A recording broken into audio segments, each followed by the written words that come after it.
പുതിയൊരു ക്ലാസ്സിലേക്ക് സ്വാഗതം. ഞാൻ അനശ്വര, സൈറയിലെ general paper മെന്ററാണ്.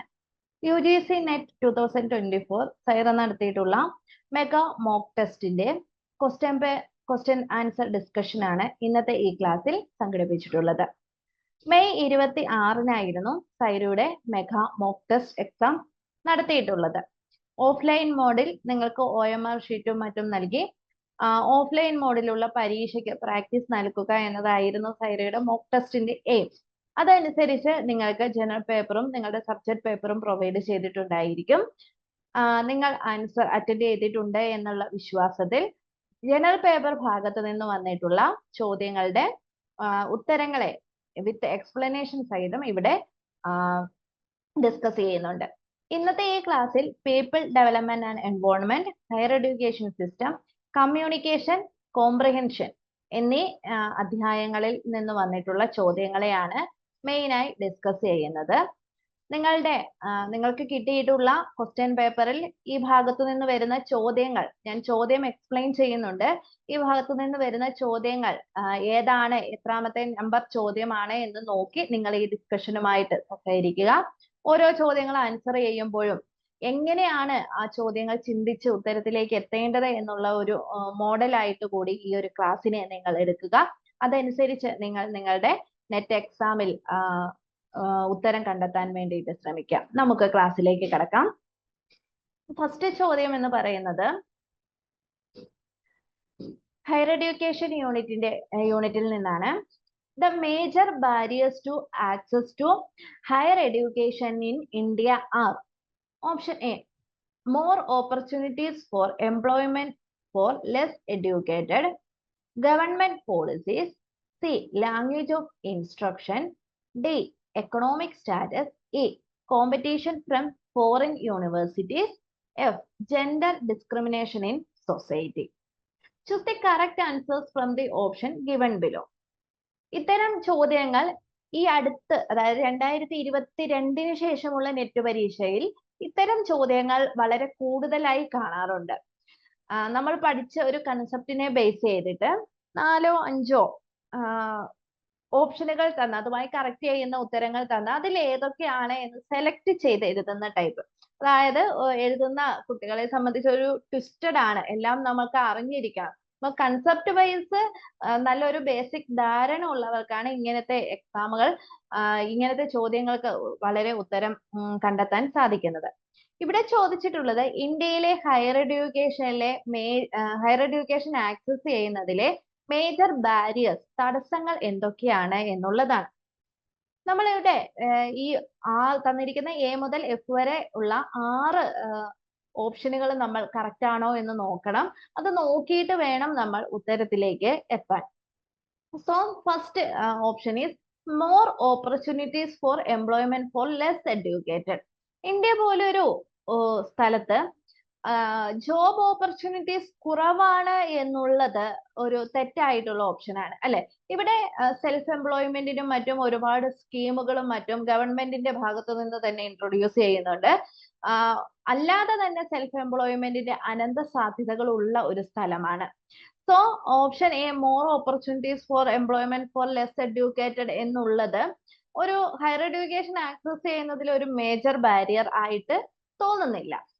Then next is government policies. ഇന്ത്യയെ സംബന്ധിച്ച വിദ്യാഭ്യാസത്തിന് അധികം പ്രാധാന്യം കൊടുക്കുന്ന ഒരു രാജ്യമാണ് ഇന്ത്യ. അപ്പൊ ഗവൺമെന്റ് പോളിസീസ്, ഒരുപാട് ഗവൺമെന്റ് പോളിസീസ് ഹയർ എഡ്യൂക്കേഷൻ മേഖലയിലും മറ്റും ഇന്ത്യൻ ഗവൺമെന്റ് ഇൻട്രൊഡ്യൂസ് ചെയ്യുന്നുണ്ട്. സോ അതൊക്കെ യൂസർ ഫ്രണ്ട്ലി ആയിട്ടുള്ള, എല്ലാവർക്കും ഈസി ആക്സസ് ആവുന്ന തരത്തിലുള്ള ഗവൺമെന്റ് പോളിസീസ് ആണ് ഇൻട്രൊഡ്യൂസ് ചെയ്യുന്നത്. സോ ഓപ്ഷൻ ബിയും ചോദ്യവുമായി കറക്റ്റ് അല്ല. Then option C, language of instruction. Language of instruction എന്ന് പറയുമ്പോൾ നിങ്ങളൊന്ന് ആലോചിച്ച് നോക്കുക, ഹയർ എഡ്യൂക്കേഷൻ മേഖലയിൽ ഏത് ലാംഗ്വേജ് ആയിരിക്കണം എന്നുള്ളത് പ്രീ ഇൻഡിപെൻഡന്റ് പീരിയഡ് മുതൽക്കു തന്നെ ഇവിടെ ആക്ട് രൂപത്തിൽ ഇംപ്ലിമെന്റ് ചെയ്തിട്ടുണ്ട്, അല്ലെ? ഏതാണ് ആക്ട്? മെക്കാളെ മിൻസ് വഴി ഇംഗ്ലീഷ് ആണ് ഹയർ എഡ്യൂക്കേഷനിലെ മീഡിയം ഓഫ് ഇൻസ്ട്രക്ഷൻ എന്ന് 1835 തന്നെ നമ്മളെ ഒരു ആക്ട് വഴി ഇവിടെ ഇംപ്ലിമെന്റ് ചെയ്ത ഒരു കാര്യമാണ്. അതിന് ഇതുവരെ മാറ്റങ്ങളൊന്നും വന്നിട്ടില്ല. റീജിയണൽ ലാംഗ്വേജസിലും മറ്റുമുള്ള പഠനങ്ങൾ കൂടിയിട്ടുണ്ടെങ്കിൽ കൂടി ഇംഗ്ലീഷ് ഒരു ലാംഗ്വേജ് ഓഫ് ഇൻസ്ട്രക്ഷൻ ആയിട്ട് ഹയർ എഡ്യൂക്കേഷൻ മേഖലയിൽ ഇപ്പോഴും നിലനിൽക്കുന്നുണ്ട് എന്നതാണ് വാസ്തവം. അങ്ങനെ ഒരു റീജിയണൽ ലാംഗ്വേജസിൽ സെക്കൻഡറി എഡ്യൂക്കേഷൻ വരെ പൂർത്തിയാകുന്ന ഒരു കുട്ടിക്ക്, പ്രത്യേകിച്ച് കേരളത്തിന്റെ പരിസരത്തായിക്കോട്ടെ മറ്റ് സംസ്ഥാനങ്ങളിൽ നിന്നൊക്കെ ആയിക്കോട്ടെ, നമുക്ക് 3 ലാംഗ്വേജ് ഫോർമുലയിൽ എഡ്യൂക്കേഷൻ സാധ്യമാകുന്നുണ്ട് അല്ലെ? നമ്മുടെ മദർ ടങ്ക്, ഒരു global language, then national language എന്ന് പറയുന്ന ഹിന്ദി. ഈ 3 ഭാഷയും പഠിക്കണം എന്ന് പറയുന്നുണ്ട്. പക്ഷേ കേരളത്തിന് അപ്പുറത്തേക്കുള്ള ഇപ്പൊ മലയാളം മീഡിയം, ഇംഗ്ലീഷ് മീഡിയം എന്നിങ്ങനെ 2 കാറ്റഗറിയിൽ കേരളത്തിലുണ്ട്. അത് കൂടാതെ റീജിയണൽ ലാംഗ്വേജസിൽ മാത്രം ഫോക്കസ് ചെയ്യുന്ന സ്റ്റേറ്റ്സും ഇന്ത്യയിലുണ്ട്. സോ സെക്കൻഡറി എഡ്യൂക്കേഷൻ വരെ റീജിയണൽ ലാംഗ്വേജസിലാണ് എഡ്യൂക്കേഷൻ നടക്കുന്നത്. അതിനുശേഷം ഇംഗ്ലീഷ് ആണ് ലാംഗ്വേജ് ഓഫ് ഇൻസ്ട്രക്ഷൻ എന്നുള്ള ഒരു കാര്യം ഹയർ എഡ്യൂക്കേഷൻ ആക്സസ് ചെയ്യുന്നതിൽ പലരെയും ഒരു മാറ്റി നിർത്താറുണ്ട്. കാരണം പലർക്കും ആ ലാംഗ്വേജിൽ എങ്ങനെ ഞാനിത് പഠിക്കും എന്നുള്ള ഒരു ഭയം ഇന്ത്യയുടെ ഇതര സംസ്ഥാനങ്ങളിലെ കുട്ടികളിൽ ഉണ്ട്. അതുകൊണ്ട് തന്നെ അവിടെ നിന്നൊക്കെ ഒരു സെക്കൻഡറി എഡ്യൂക്കേഷനുകളിൽ കൂടി പഠനം അവസാനിക്കുന്ന ഒരു രീതി ഇന്നും നിലനിൽക്കുന്നുണ്ട്. സോ അതുകൊണ്ട് ഓപ്ഷൻ സി എന്നുള്ളത് ചോദ്യവുമായി ആപ്റ്റ് ആകുന്ന എന്ന് നമ്മൾ കണ്ടുപിടിച്ചു. നെക്സ്റ്റ് ചോദ്യം, നെക്സ്റ്റ് ഓപ്ഷൻ എന്ന് പറയുന്നത് എക്കണോമിക് സ്റ്റാറ്റസ് എന്നുള്ളതാണ്. എക്കണോമിക് സ്റ്റാറ്റസ് നമുക്കിവിടെ നിർബന്ധിത അല്ലെങ്കിൽ ഫ്രീ ആയിട്ടുള്ള ഫ്രീ യൂണിവേഴ്സൽ കമ്പൽസറി എഡ്യൂക്കേഷൻ ഉണ്ട്. എത്ര വയസ്സ് വരെയുള്ള കുട്ടികൾക്കാണ്? ഇപ്പൊ കോത്താരി കമ്മീഷന്റെ റിപ്പോർട്ട് അനുസരിച്ച് 14 വയസ്സ് വരെയുള്ള കുട്ടികൾക്കാണ് free compulsory universal education provide ചെയ്യുന്നത്. 14 വയസ്സിന് ശേഷം പഠനം സാധ്യമാകണമെങ്കിൽ നമുക്ക് ചെറിയ ചെറിയ ഫീസുകളും മറ്റു കാര്യങ്ങളും ഒക്കെ ഉണ്ട്. ഹയർ എഡ്യൂക്കേഷൻ മേഖലയിലേക്ക് നോക്കുമ്പോൾ ഇഷ്ടപ്പെട്ട ഒരു കോഴ്സ് നമ്മുടെ സ്കിൽ അനുസരിച്ച്, നമ്മുടെ താല്പര്യം അനുസരിച്ചൊക്കെ, ഇൻട്രസ്റ്റ് അനുസരിച്ചൊക്കെ ഒരു കോഴ്സ് സെലക്ട് ചെയ്യണം എന്നുണ്ടെങ്കിൽ പലപ്പോഴും നമ്മളുടെ മെറിറ്റിനെ ഒക്കെ ഡിപ്പെൻഡ് ചെയ്യാതെ പൈസ എന്നുള്ള ഒരു ഘടകം, അല്ലെ പണം, ക്യാഷ് എന്നുള്ള ഒരു കാര്യം മെജോറിറ്റി മേഖലയിലും ഉണ്ട്. ഇപ്പം MBBS അല്ലെങ്കിൽ ഇപ്പം ടെക്നോളജിക്കലി വളരെ നല്ലൊരു കോളേജിൽ അതിലെ നല്ല യൂസേഴ്സ് ഒക്കെ ആയിട്ട് പഠിക്കുന്നതിൽ ഈ എക്കണോമിക് സ്റ്റാറ്റസ് ഒരു ബാരിയർ ആയിട്ട് തന്നെ നിലനിൽക്കുന്നുണ്ട്. ഇന്ത്യ ഒരു ഡെവലപ്പിംഗ് കൺട്രിയാണ്. ഡെവലപ്ഡ് നേഷനിലെ എക്കണോമിക് സ്റ്റാറ്റസ് എന്ന് പറയുന്നത് ഹയർ എഡ്യൂക്കേഷൻ ആക്സസ് ചെയ്യുന്നതിൽ ഒരു മേജർ ബാരിയർ ആയിട്ട് നിലനിൽക്കുന്നുണ്ട്. അപ്പൊ സിയും ഡിയും ചോദ്യത്തിന്റെ ഉത്തരങ്ങളാണ് എന്ന് നമ്മൾ കണ്ടെത്തി. അതിൽ നിന്ന് തന്നെ നമുക്ക് ഓപ്ഷൻ നോക്കിക്കഴിഞ്ഞാൽ ഉത്തരത്തിലേക്ക് വരാം. ഓപ്ഷൻ സിയിലാണ് ഈ 2 കോമൺ ആയിട്ടും സി ആൻഡ് ഡി കോമൺ ആയിട്ടുള്ളത്. So option C D and F എന്ന ഓപ്ഷൻ ആണ് കറക്റ്റ് ആയിട്ടുള്ള ആൻസർ എന്ന് നമ്മൾക്ക് കണ്ടുപിടിക്കാൻ പറ്റും. അപ്പൊ നമുക്ക് എഫ് എന്നത് കൂടി ഒന്ന് എക്സ്പ്ലെയിൻ ചെയ്യാം. ജെൻഡർ ഡിസ്ക്രിമിനേഷൻ ഇൻ സൊസൈറ്റി എന്നുള്ളതാണ്. ഓഫ് കോഴ്സ് സൊസൈറ്റിയിൽ നിലനിൽക്കുന്ന gender discrimination higher education access ചെയ്യുന്നതിലെ ഒരു മേജർ ബാരിയർ ആയിട്ട് ഇന്നും നിലനിൽക്കുന്നുണ്ട്. കാരണം ഇന്ത്യ പോലൊരു സ്ഥലത്ത് പ്രധാനമായും കുട്ടികൾക്ക്, പ്രത്യേകിച്ച് പെൺകുട്ടികൾക്ക് പഠനം ഒരു ഘട്ടം വരെ മാത്രമേ സാധ്യമാക്കാറുള്ളൂ. പെൺകുട്ടികളുടെ പഠനത്തിന് വേണ്ടി ധാരാളം പൈസ ചെലവാക്കണം എന്നുള്ള ഒരു കൺസെപ്റ്റ് ഇന്ത്യയിലെ ജനങ്ങൾക്ക് ഇല്ല. അവരത് അതിനേക്കാൾ ഉപരി സ്ത്രീകളുടെ വിദ്യാഭ്യാസത്തെക്കാൾ ഉപരി അവരുടെ കല്യാണം എന്നുള്ളത് അവരുടെ മനസ്സിൽ നിൽക്കുന്ന ഒരു സംഗതിയാണ്. അതുകൊണ്ട് തന്നെ അത് കേരളീയ പരിസരത്തിൽ വെച്ച് മാത്രം നിങ്ങൾ ആലോചിക്കരുത്. ഇന്ത്യയുടെ പൊതുവായിട്ടുള്ള കാര്യമാണ് പറയുന്നത്. സോ ജെൻഡർ ഡിസ്ക്രിമിനേഷനും ഒരു മേജർ ബാരിയർ ആണ് എന്ന് നമ്മൾ കണ്ടുപിടിച്ചു. സോ ഈ ചോദ്യത്തിന്റെ correct answer option C D and F എന്നുള്ളതാണ്. നെക്സ്റ്റ് ചോദ്യം, which of the following is or are among the 4 national curriculum framework being developed under the aegis of NEP 2020? Option A, National Curriculum Framework for School Education. B, National Curriculum Framework for Early Childhood Care and Education.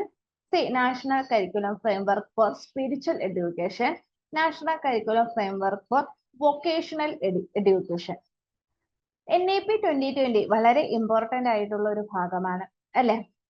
കാരണം ഏറ്റവും updated ആയിട്ടുള്ള ഒരു area ആണ്, ഈ ഒരു യൂണിറ്റിലെ ഏറ്റവും updated ആയിട്ടുള്ള ഒരു ഏരിയ ആണ് NEP 2020 എന്ന് പറയുന്നത്. NEP 2020 അനുസരിച്ച് അവർ ഇംപ്ലിമെന്റ് ചെയ്തിട്ടുള്ള 4 നാഷണൽ കരിക്കുലം ഫ്രെയിംവർക്ക്സ് ആണ്. അതിൽ ഏതൊക്കെയാണ് എന്നുള്ളതാണ്. അപ്പൊ 4 നാഷണൽ കരിക്കുലം ഫ്രെയിംവർക്ക്സ് നിങ്ങളൊക്കെ ആലോചിക്കണം. ഈ ഒരു ചോദ്യം വളരെ ഡയറക്റ്റ് ആയിട്ട് നമ്മൾ ആ NEP 2020 പഠിച്ചു കഴിഞ്ഞാൽ വളരെ ഡയറക്റ്റ് ആയിട്ട് നമുക്ക് ഉത്തരം കിട്ടുന്ന ഒരു ചോദ്യമാണ്. ഏതൊക്കെയാണ് 4 നാഷണൽ കരിക്കുലം ഫ്രെയിംവർക്ക്സ് ആയിട്ടുള്ളത്? ഒന്ന്, national curriculum framework four early childhood care and education. Early childhood care and education വളരെ ഇമ്പോർട്ടന്റ് ആണ്. കാരണം അവർ അതിനു വേണ്ടി ഒരു സ്കീമൊക്കെ, ഒരു പ്ലാൻ ഒക്കെ, ആക്ഷൻ പ്ലാൻ ഒക്കെ ഇറക്കിയിട്ടുണ്ട്. അതിന് ബാലവാടിക എന്ന് പറയുന്നത് നിങ്ങൾ പഠിച്ചിട്ടുണ്ടാവും. NEP 2020 ഭാഗത്ത് ഇത് പഠിക്കുന്നുണ്ട്, ബാലവാടിക എന്ന് പറയുന്ന. So NCF for early childhood care and education എന്ന രണ്ടാമത്തെ പോയിന്റ് കറക്റ്റ് ആണ് എന്നുള്ളത് നമുക്ക് കിട്ടി. Next one is national curriculum framework for school education. School എഡ്യൂക്കേഷന്റെ അതിനെ ഡെവലപ്പ് ചെയ്യുന്നതിന് വേണ്ടിയിട്ടുള്ള ഒരു ഫ്രെയിംവർക്ക്സ് കൂടി NEP 2020 ഭാഗമായിട്ടുണ്ട്. Next is NCF for teacher education. Teacher എഡ്യൂക്കേഷനെയാണ്, സ്പിരിച്വൽ എഡ്യൂക്കേഷനെയോ വൊക്കേഷണൽ എഡ്യൂക്കേഷനെയോ അല്ല, ടീച്ചർ എഡ്യൂക്കേഷൻ ആണ് third point. And fourth one is national curriculum framework for adult education. Adult education means higher education. So adult എഡ്യൂക്കേഷനിലും ആണ് focus ചെയ്തുകൊണ്ടുള്ള national curriculum ഫ്രെയിംവർക്ക്സ് NEP 2020 ഭാഗമായി implement ചെയ്തിട്ടുള്ളത്. ഓക്കെ, അതനുസരിച്ച് ഇവിടെ തന്നിരിക്കുന്ന ചോദ്യത്തിൽ ഓപ്ഷൻ എയും ഓപ്ഷൻ ബിയുമാണ് കറക്റ്റ് ആയിട്ടുള്ള answer. National curriculum framework for spiritual എഡ്യൂക്കേഷനോ അല്ലെങ്കിൽ വൊക്കേഷണൽ എഡ്യൂക്കേഷനോ അങ്ങനെയുള്ള ഒരു പ്ലാൻ NEP 2020 ഭാഗത്ത് നിന്നില്ല.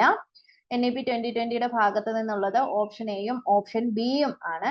So only A and B എന്ന ഓപ്ഷൻ ആണ് കറക്റ്റ് ആയിട്ടുള്ള answer.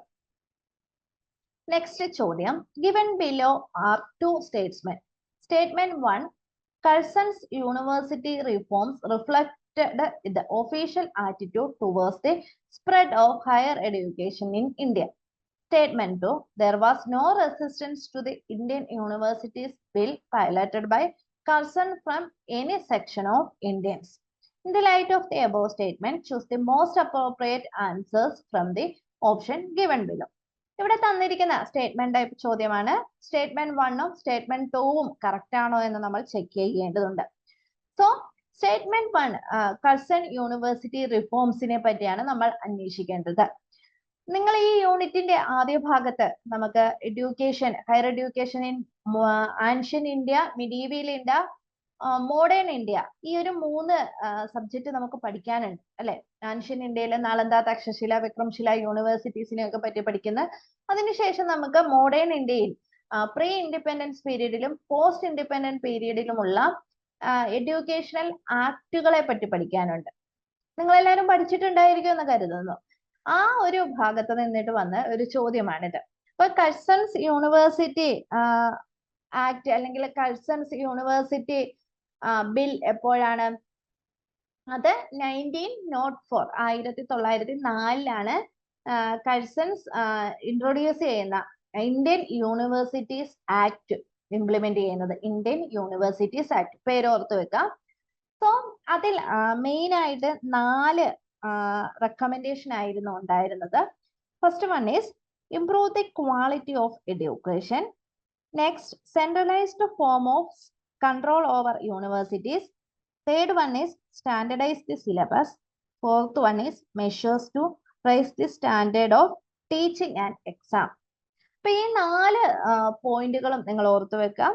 Improve the quality of education, centralised form of control over universities, standardise syllabus, improve measure to raise the standard of teaching examination. So ഇതിൽ നിന്ന് തന്നെ നമുക്ക് മനസ്സിലാകും എന്ത്? Education ഇന്ത്യയിൽ അതുവരെ നിലനിന്നിരുന്ന ഹയർ എഡ്യൂക്കേഷനെ ഒന്ന് സ്റ്റാൻഡർഡൈസ് ചെയ്യാനുള്ള ശ്രമമാണ് കഴ്സൺ തന്റെ യൂണിവേഴ്സിറ്റി ആക്ടിൽ കൂടി ഇംപ്ലിമെന്റ് ചെയ്യാൻ ഉദ്ദേശിച്ചിട്ടുള്ളത്. അതുവഴി എന്താ, അതുവഴി ഗവൺമെന്റിന്റെ മാനേജിങ് പവർ, എഡ്യൂക്കേഷൻ മേഖലയിലുള്ള ഗവൺമെന്റിന്റെ മാനേജിങ് പവർ കൂട്ടുകയും യൂണിവേഴ്സിറ്റി എഡ്യൂക്കേഷനെ അല്ലെങ്കിൽ ഹയർ എഡ്യൂക്കേഷനെ കുറച്ചുകൂടി യൂണിവേഴ്സലൈസ് ചെയ്യുക എന്നുള്ള ഒരു ആറ്റിറ്റ്യൂഡ് വേണം. അതിനൊരു ഒഫീഷ്യൽ ആയിട്ടുള്ള ഒരു സ്ട്രക്ചർ കൊണ്ടുവരാൻ വേണ്ടി, ഒരു സ്റ്റാൻഡേർഡ് സ്ട്രക്ചർ കൊണ്ടുവരാൻ വേണ്ടിയിട്ടാണ് കഴ്സൺ ശ്രമിച്ചിട്ടുള്ളത് എന്ന് നമുക്ക് മനസ്സിലാകും. അതനുസരിച്ച് സ്റ്റേറ്റ്മെന്റ് 1 കറക്റ്റ് ആണ്. Curzon's university reform reflected the official attitude towards the spread of higher education in India. അതായത് ഇന്ത്യൻ സ്റ്റാൻഡേർഡ്, ഇന്ത്യൻ ഹയർ എഡ്യൂക്കേഷനെ ഒന്ന് സ്റ്റാൻഡേർഡൈസ് ചെയ്യുക, ബ്രിട്ടീഷ് വാല്യൂസും അല്ലെങ്കിൽ ബ്രിട്ടീഷ് സ്റ്റാൻഡേർഡിനും അനുസരിച്ച് അതിന്റെ ക്വാളിറ്റിയെ ഒന്ന് ഇംപ്രൂവ് ചെയ്യുക, അതോടൊപ്പം തന്നെ അതിന്റെ കൺട്രോളിനെയൊക്കെ ഒന്ന് നിയന്ത്രിക്കുക എന്നതായിരുന്നു കഴ്സൺസ് പ്രഭുവിന്റെ, ലോർഡ് കഴ്സന്റെ ഈ ഒരു ഇന്ത്യൻ യൂണിവേഴ്സിറ്റി ആക്ടിന്റെ മെയിൻ അജണ്ട എന്ന് പറയുന്നത്.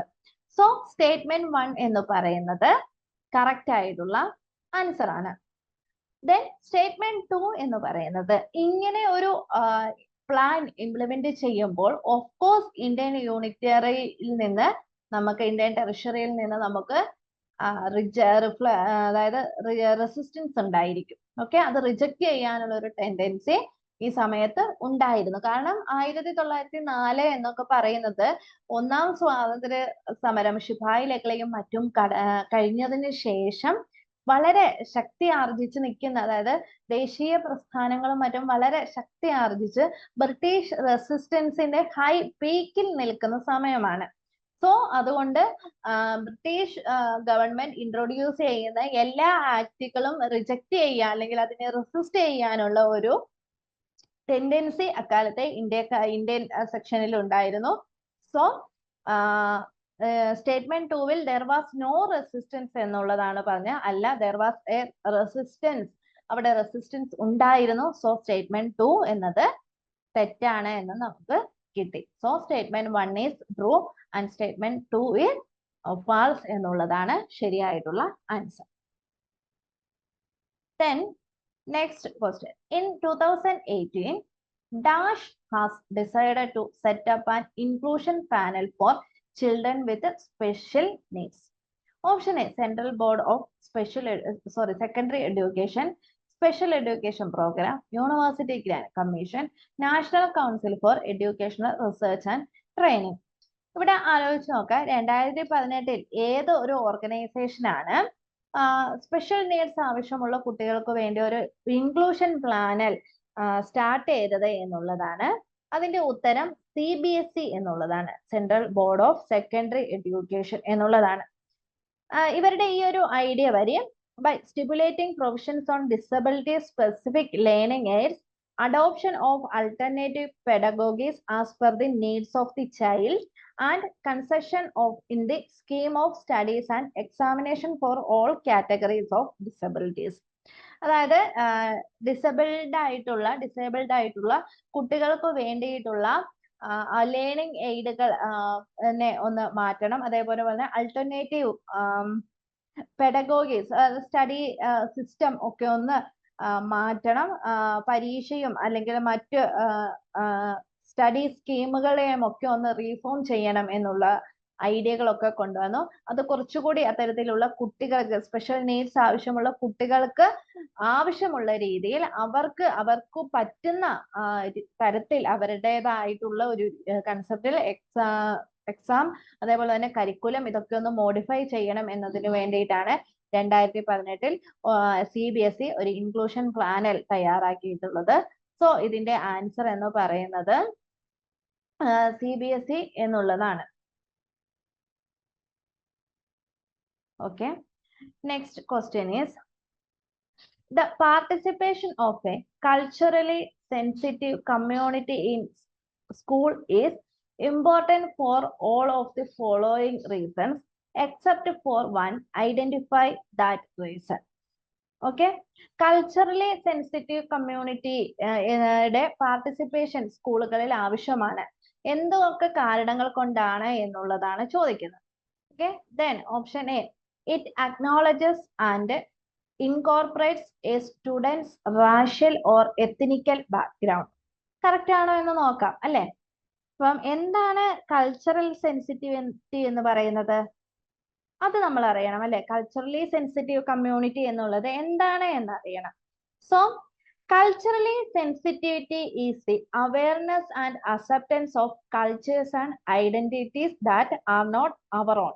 നമ്മൾ വ്യത്യസ്ത തരത്തിലുള്ള കൾച്ചറുകളെ മനസ്സിലാക്കുകയും അതിനെ അക്സെപ്റ്റ് ചെയ്യാൻ ശ്രമിക്കുകയും ചെയ്യുക എന്നുള്ളതാണ് കൾച്ചറലി സെൻസിറ്റീവ് കമ്മ്യൂണിറ്റി എന്നതുകൊണ്ട് ഉദ്ദേശിക്കുന്നത്.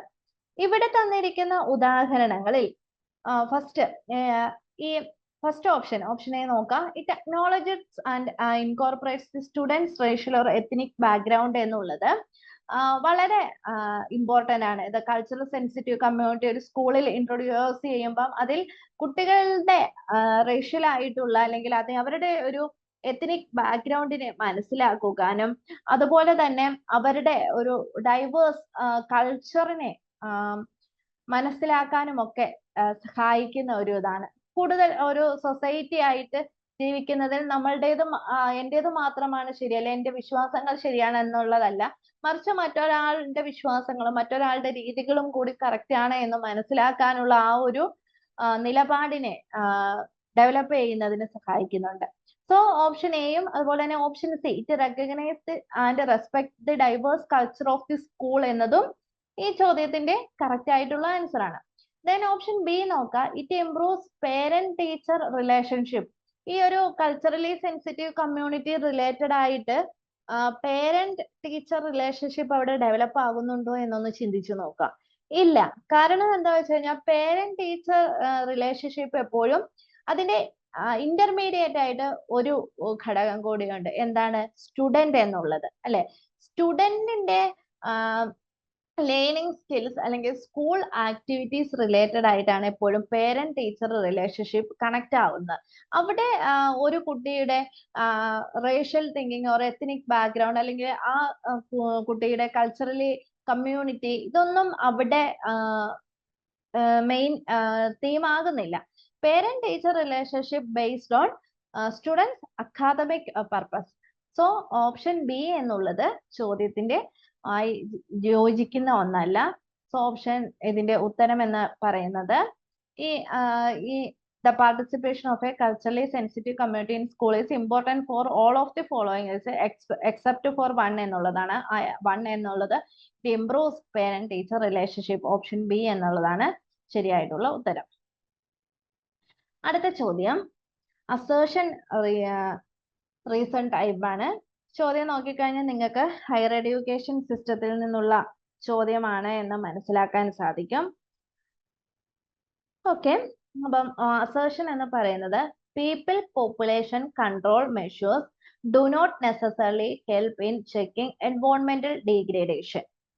Reason the relationship between population growth and environment degradation is rather complex എന്നുള്ളതാണ് പറയുന്നത്.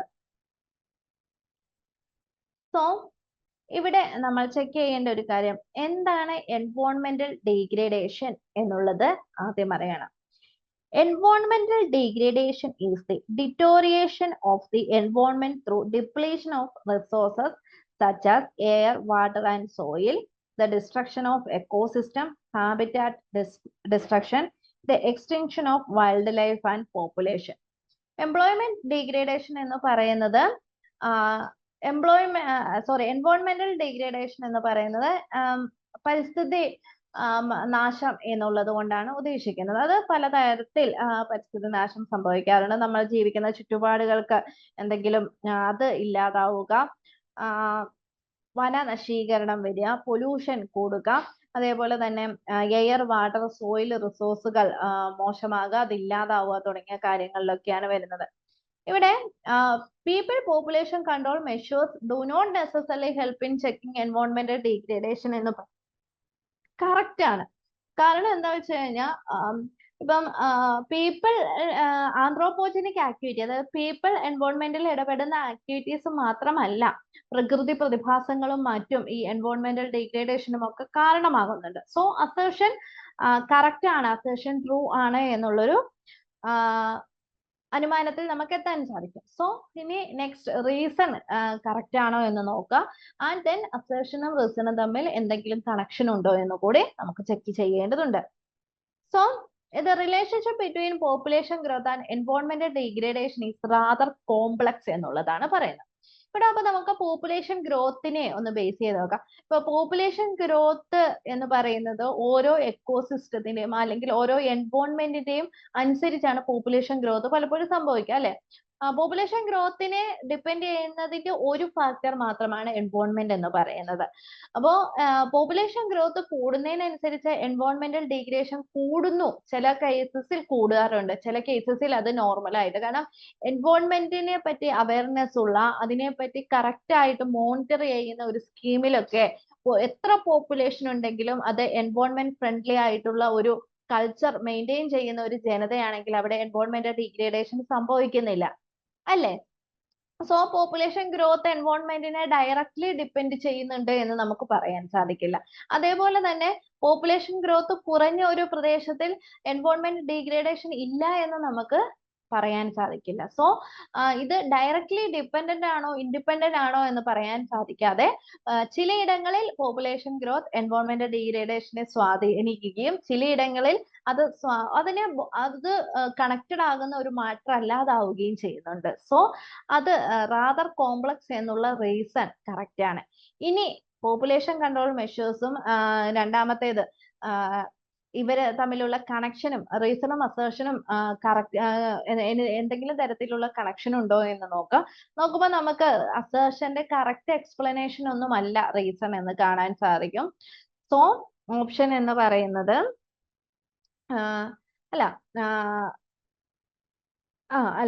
ഇതിന്റെ കറക്റ്റ് എക്സ്പ്ലനേഷൻ ആണ് എന്ന് കാണാൻ സാധിക്കും. സോ അവിടെ ഒരു തെറ്റ് സംഭവിച്ചിട്ടുണ്ട്, ഞാൻ പറഞ്ഞതിൽ ഒരു തെറ്റ് സംഭവിച്ചിട്ടുണ്ട്.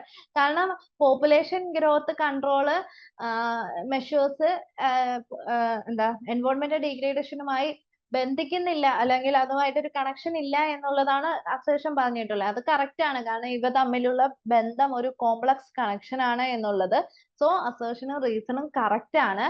ഉത്തരം എന്ന് പറയുന്നത് ഓപ്ഷൻ എ ആണ്. Both A and R are true and R is the correct explanation of A എന്നുള്ളതാണ് answer. Next question, which among the following are natural greenhouse gases? Natural greenhouse gases ആണ് ചോദിച്ചിട്ടുള്ളത്. പീപ്പിൾ ഡെവലപ്മെന്റ് ആൻഡ് എൻവോൺമെന്റ് യൂണിറ്റിൽ നിങ്ങൾക്ക് greenhouse ഗ്യാസസിനെ പറ്റി പഠിക്കാനുണ്ട്. തന്നിരിക്കുന്നവയിൽ ഏതൊക്കെയാണ് എന്നുള്ളതാണ്. CO2 carbon dioxide, H2O water vapour, CH4 methane, O3 ozone, CFC chlorofluorocarbon. ഇവയിൽ ഏതൊക്കെയാണ് കറക്റ്റ് ആയിട്ടുള്ള നാച്ചുറൽ ഗ്രീൻ ഹൗസ് ഗ്യാസസ് എന്നുള്ളതാണ് ചോദിക്കുന്നത്. സോ അതിന്റെ ഓപ്ഷൻ, അതായത് നാച്ചുറൽ ഗ്രീൻ ഹൗസ് ഗ്യാസസ് എന്ന് പറയുന്നത് nitrogen dioxide, CFC, carbon dioxide, water vapour, methane എന്നിവയാണ്. Okay, nitrogen dioxide, CFC, carbon dioxide, water vapour, methane എന്നിവയാണ് നാച്ചുറൽ ഗ്രീൻ ഹൗസ് ഗ്യാസസ് ആയിട്ടുള്ളത്. ഇവിടെ ഓപ്ഷനിൽ O3 ഓസോൺ എന്ന് പറയുന്നത് അതൊരു ഗ്രീൻ ഹൗസ് ഗ്യാസ് അല്ല എന്നുള്ളത് മനസ്സിലാക്കാം.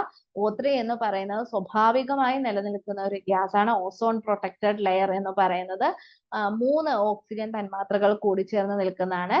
സോ അതൊഴിച്ച് A, B, C and E എന്നുള്ള ഓപ്ഷൻ ആണ് കറക്റ്റ് ആയിട്ടുള്ള ആൻസർ. അതനുസരിച്ച് വരുന്ന ഉത്തരം ഏതാണ്? ഓപ്ഷൻ ഡി ആണ്. നെക്സ്റ്റ് ചോദ്യം ഒരു മാച്ച് ദ ഫോളോയിങ് ആണ്. ഫസ്റ്റ് ടേബിളിൽ ലിസ്റ്റ് 1ൽ A Montreal protocol, B Rio submit, C Kyoto protocol, D Paris agreement. List 2ൽ environment and sustainable development, second reduce the emission of green house gases, third climate change mitigation and adaptation, fourth one ozone depletion. ഇവ എങ്ങനെയാണ് match ചെയ്യുന്നത്? Environment protection ആക്ടുകളുമായി ബന്ധപ്പെട്ട് അവയുടെ AIIMS ആണ് ചോദിച്ചിട്ടുള്ളത്. നമുക്ക് നോക്കാം. മോൺട്രിയൽ പ്രോട്ടോകോൾ എന്ന് പറയുമ്പോൾ എന്താ?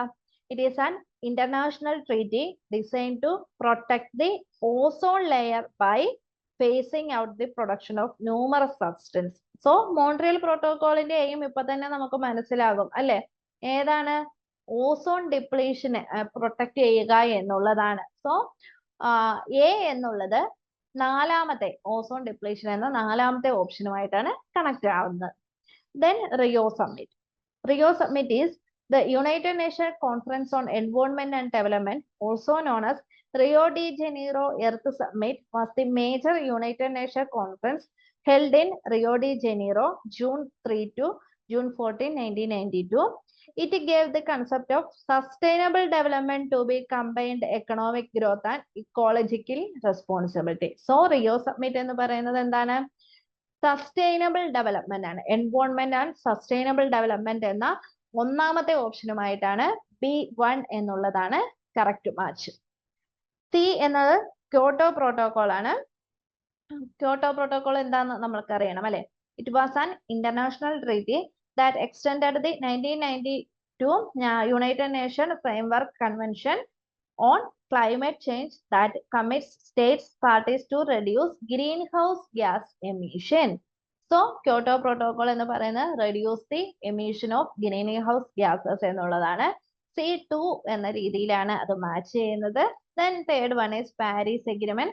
Paris Agreement എന്നത് climate change mitigation. It is an international treaty on climate change mitigation, adaptation and finance എന്നുള്ളതാണ്. So D3 എന്നുള്ളതാണ്. A for Montreal Protocol directly connect to ozone depletion. Rio Summit directly connect to environment and sustainable development.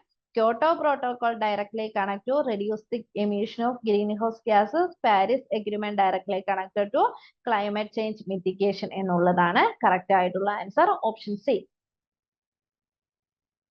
Next question assertion reason type ആണ്. assertion indoor air pollution is a serious health hazard. So അത് assertion correct ആണോ എന്ന് നമുക്ക് check ചെയ്തിട്ട് പോകാം. indoor air pollution is a serious health hazard എന്ന് പറയുന്നത് true ആണ് അല്ലെ. indoor air pollution നമുക്ക് വീടിന്റെ അകത്തെ എയർ പൊല്യൂഷൻ എന്ന് പറയുന്നത് എങ്ങനെയൊക്കെ സംഭവിക്കാം? നമ്മൾ കുക്ക് ചെയ്യുമ്പോൾ, അതേപോലെ തന്നെ നമ്മൾ ചില ഡിറ്റർജൻസ്, ചില ഇപ്പൊ ഡെറ്റോൾ പോലെയുള്ള ചില കെമിക്കൽസ് ഒക്കെ യൂസ് ചെയ്യുമ്പം ചില തരത്തിലുള്ള സ്മെല്ലുകൾ മറ്റും വരാറില്ലേ? ഒരു അലർജിക് കണ്ടീഷൻസ് ക്രിയേറ്റ് ചെയ്യാറുണ്ട്. അതേപോലെ തന്നെ കുക്ക് ചെയ്യുന്ന സമയത്ത് പുക, ഓൾസോ വീടിന്റെ അകത്ത് സ്മോക്ക് ചെയ്യുന്ന ആരെങ്കിലും ഉണ്ടെങ്കിൽ സെക്കൻഡ് ഹാൻഡ് ടൊബാക്കോ സ്മോക്ക് ഒക്കെ ഇൻഡോർ എയർ പൊല്യൂഷന്റെ ഭാഗമായി വരുന്നതാണ്. സോ ഇൻഡോർ എയർ പൊല്യൂഷനുമായി റിലേറ്റഡ് ആണ്. അതൊരു സീരിയസ് ഹെൽത്ത് ഹസാർഡ് തന്നെയാണ്. അത് മെല്ലെ മെല്ലെയാണ് ആൾക്കാരിൽ അഫക്റ്റ് ചെയ്യുക എന്നുള്ളത് ഓർക്കുക. നെക്സ്റ്റ് ആൻഡ് റീസൺ എന്ന് പറയുന്നത്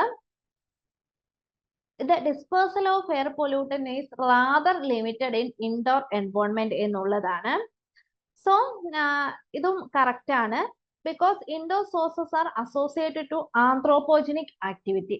ഇപ്പൊ ഇൻഡോർ എൻവയോൺമെന്റിൽ നടക്കുന്നത് മനുഷ്യന്റെ ഇടപെടലുകളും മനുഷ്യന്റെ പ്രവൃത്തികളുമായിട്ട് ഉണ്ടാകുന്ന എയർ പൊല്യൂഷൻ തന്നെയാണ് സംഭവിക്കുന്നത്. സോ റീസണും കറക്റ്റ് ആണ്. എയും അതായത് അസേർഷനും റീസണും കറക്റ്റ് ആണ്. അസേർഷന്റെ കറക്റ്റ് എക്സ്പ്ലനേഷൻ ആണ് റീസൺ എന്നും നമുക്ക് കാണാം. സോ ഓപ്ഷൻ എ ആണ് കറക്റ്റ് ആയിട്ടുള്ള.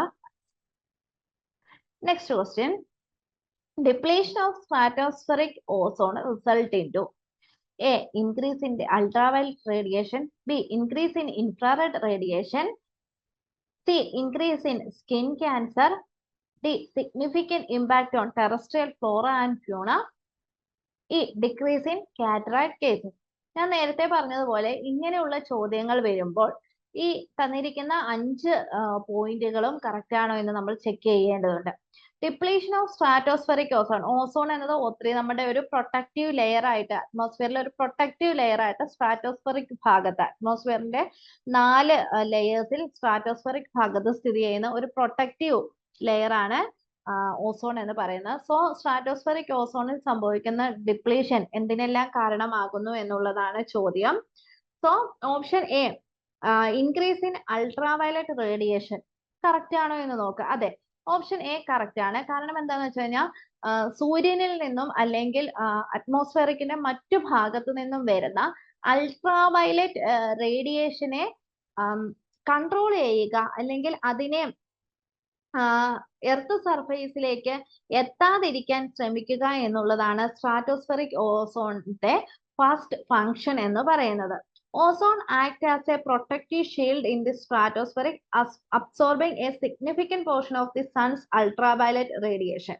ഓക്കെ, അപ്പൊ സ്ട്രാറ്റോസ്ഫെറിക് ഓസോൺ എന്ന് പറയുന്നത് എന്ത്, അൾട്രാവയലറ്റ് റേഡിയേഷനെ കവർ ചെയ്ത് നിർത്തുന്ന ഒരു പ്രൊട്ടക്റ്റീവ് ലെയർ ആണ്. എർത്തിനെ സംബന്ധിച്ച് ഒരു പ്രൊട്ടക്റ്റീവ് ലെയർ ആണ്. സോ സ്ട്രാറ്റോസ്ഫെറിക് ഓസോണിൽ സംഭവിക്കുന്ന ഡിപ്ലീഷൻ അൾട്രാവയലറ്റ് റേഡിയേഷൻ എർത്തിന്റെ അറ്റ്മോസ്ഫിയറിലേക്ക് കടന്നു വരുന്നതിന് കാരണമാകും. സോ അൾട്രാവയലറ്റ് റേഡിയേഷൻ ഇൻക്രീസ് ചെയ്യും. ഓക്കെ, സോ ഓപ്ഷൻ എ എന്നുള്ളത് കറക്റ്റ് ആൻസർ ആണ്. Option B, increase in infrared radiation എന്നുള്ളതാണ്. അൾട്രാവയലറ്റ് റേഡിയേഷനെയാണ്, അൾട്രാവയലറ്റും ഇൻഫ്രാറെഡ് റേഡിയേഷനും രണ്ട് വേവ് ലെങ്തിലാണ് ഇങ്ങോട്ടേക്ക് എത്തുക. സോ അൾട്രാവയലറ്റ് റേഡിയേഷനെ ഇങ്ങോട്ടേക്ക് കടത്തി വിടുന്നത് കൊണ്ട് തന്നെ ഇൻഫ്രാറെഡ് റേഡിയേഷൻ എർത്ത് അറ്റ്മോസ്ഫിയറിലേക്ക് വരില്ല. So depletion in atmospheric ozone results into increase in infrared radiation എന്നുള്ളത് തെറ്റായിട്ടുള്ളതാണ്. കാരണം അത് ഡിക്രീസ് ചെയ്യുള്ളൂ. ഇവിടെ ഇൻക്രീസ് അൾട്രാവയലറ്റ് റേഡിയേഷൻ ആണ് ഇൻക്രീസ് ചെയ്യുന്നത്. ഈ infrared radiation primary related to heat and more directly influenced by green house gases than by stratospheric ozone level. അത് ഇൻഫ്രാറെഡ് റേഡിയേഷൻ സംഭവിക്കുക ഗ്രീൻ ഹൗസ് ഗ്യാസസും ഒക്കെയായി ബന്ധപ്പെട്ട് ഗ്രീൻ ഹൗസ് എഫക്റ്റിലാണ് സംഭവിക്കുക. സോ ബി എന്നുള്ളത് തെറ്റാണ്. Option C, increase in skin cancer എന്നുള്ളത് correct ആണ്. കാരണം അൾട്രാവയലറ്റ് റേഡിയേഷൻ കടന്നു വരുമ്പോൾ ഇവിടെ നമ്മളുടെ സ്കിൻ സെല്ലിലെ DNA മറ്റും ഡാമേജ് ആക്കാനുള്ള സാധ്യതയുണ്ട്. സോ സ്കിൻ ക്യാൻസർ റിസൾട്ട് ആയിട്ട് വരാറുണ്ട്. Then significant impact on terrestrial flora and fauna എന്ന് പറയുമ്പോൾ നമ്മുടെ ഈ അൾട്രാവയലറ്റ് റേഡിയേഷൻ വരുന്നതിനനുസരിച്ച് ഇവിടെ അന്തരീക്ഷത്തിലെ ചൂട് കൂടും. ചൂട് കൂടുന്നതിനനുസരിച്ച് ഇവിടുത്തെ ഫ്ലോറ ആൻഡ് ഫ്യൂണ സസ്യ ജന്തുജാലങ്ങൾക്ക് കുറവ് സംഭവിക്കും എന്നുള്ളതാണ്. അല്ലെങ്കിൽ അവരെ അത് ദോഷമായിട്ട് ബാധിക്കും. So decrease in cataract cases എന്നുള്ളത് തെറ്റാണ്. ഇൻക്രീസ് ഇൻ കാറ്ററാക്ട് കേസ് ആണ്. കാരണം സൂര്യപ്രകാശത്തിന്റെ ആ ഒരു തീവ്രത കൂടും. അപ്പോൾ നമുക്ക് സൂര്യപ്രകാശത്തിലേക്ക് നോക്കി കഴിഞ്ഞിട്ട് നമ്മുടെ കണ്ണിനൊരു ബുദ്ധിമുട്ട് വരും. അതനുസരിച്ച് കണ്ണിലെ തിമിരവും മറ്റു അസുഖങ്ങൾ കൂടാൻ സാധ്യതയുണ്ട്. So depletion of stratospheric ozone result in to increase ആണ്. കാറ്ററാക്ട് കേസസ് ഇൻക്രീസ് ചെയ്യാണ്. സോ ഓപ്ഷൻ ഇ എന്നുള്ളതും തെറ്റാണ്. ഇവിടെ കറക്റ്റ് ആയിട്ടുള്ള ആൻസർ എന്ന് പറയുന്നത് എ, സി ആൻഡ് ടി എന്നുള്ളതാണ്. Depletion of stratospheric ozone result into increase in the ultraviolet radiation, increase in skin cancer and significant impact on terrestrial flora and fauna. Next question, communication ഭാഗത്ത് നിന്നാണ്. In a healthy classroom environment, effective communication should primarily focus on a teacher clearly explaining concept and delivering information. Statement correct ആണോ എന്ന് നമുക്ക് നോക്കാം. Statement correct ആണ് അല്ലെ. Effective communication എന്ന് പറയുന്നത് എങ്ങനെയാ? എപ്പോഴും എഫക്റ്റീവ് കമ്മ്യൂണിക്കേഷൻ എന്ന് പറയുന്നത് ഒരു 2-way പ്രോസസ് ആണ്. കമ്മ്യൂണിക്കേഷൻ സെൻഡർ പറയുന്നത് റിസീവർ റിസീവ് ചെയ്ത് അതിനുള്ള ഫീഡ്ബാക്ക് ഓൺ ദി സ്പോട്ടിൽ തന്നെ കൊടുക്കുമ്പോഴാണ് എഫക്റ്റീവ് കമ്മ്യൂണിക്കേഷൻ കംപ്ലീറ്റ് ആകുക അല്ലെ. അതൊരു ഫ്രണ്ട്ലി ടോക്ക് ആണ്. സോ ഒരു നല്ല ക്ലാസ് റൂം അറ്റ്മോസ്ഫിയറിൽ ടീച്ചർ ക്ലാസ് റൂമിന്റെ കൺസെപ്റ്റ് നിങ്ങൾക്ക് അറിയാലോ. അപ്പൊ അവിടെ നമ്മള് ഇൻഫോർമൽ ടോക്സുകൾക്കല്ല പ്രാധാന്യം. കാരണം ടീച്ചർ അതിന്റെ കൺസെപ്റ്റുകളും അല്ലെങ്കിൽ ടീച്ചർ ഇൻഫർമേഷനെ ഡെലിവറി ചെയ്യുന്നു, അതിൽ ഫോക്കസ് ചെയ്തുകൊണ്ട് എഫക്റ്റീവ് ആയിട്ടുള്ള ഒരു കമ്മ്യൂണിക്കേഷൻ ഡെവലപ്പ് ചെയ്യുമ്പോഴാണ് ഒരു ഹെൽത്തി ക്ലാസ് റൂം കമ്മ്യൂണിക്കേഷൻ ഉണ്ടാവുന്നത്. അവിടുത്തെ എഫക്റ്റീവ് കമ്മ്യൂണിക്കേഷൻ എന്ന് പറയുന്നത് പ്രൈമർലി ഫോക്കസ് ഓൺ ദി, അപ്പൊ ആദ്യം തന്നെ കുട്ടികളെക്കാളും അവിടെ ഇമ്പോർട്ടന്റ് ആയിട്ട് സെന്റർ എന്ന് പറയുന്നത് ആരാ? ടീച്ചറാണ്. ടീച്ചർ ആ കൺസെപ്റ്റ് ക്ലിയർ ആയി എക്സ്പ്ലെയിൻ ചെയ്ത് അതിനെ സംബന്ധിക്കുന്ന ഇൻഫർമേഷൻ പാസ് ചെയ്യുമ്പോഴാണ് അവിടെ ഒരു എഫക്റ്റീവ് കമ്മ്യൂണിക്കേഷൻ ഉണ്ടാവുന്നത്. അപ്പോൾ കുട്ടികൾക്ക് അതിനെ കണക്ട് ചെയ്തിട്ട് അതുമായി ബന്ധപ്പെട്ട് ഉള്ള കാര്യങ്ങൾ പറയാനും അവരുടെ ഐഡിയകളെ കമ്മ്യൂണിക്കേറ്റ് ചെയ്യാനും സാധിക്കും. അല്ലാതെ ടീച്ചർ പറയുന്ന ഒരു കാര്യം കുട്ടികൾക്ക് മനസ്സിലായില്ലെങ്കിൽ അവിടെ കുട്ടികൾക്ക് വോയിസ് ഇല്ല. So in A healthy class room environment effective communication should primarily focus on the teacher clearly explaining concept and delivering information എന്നുള്ള സ്റ്റേറ്റ്മെന്റ് കറക്റ്റ് ആണ്.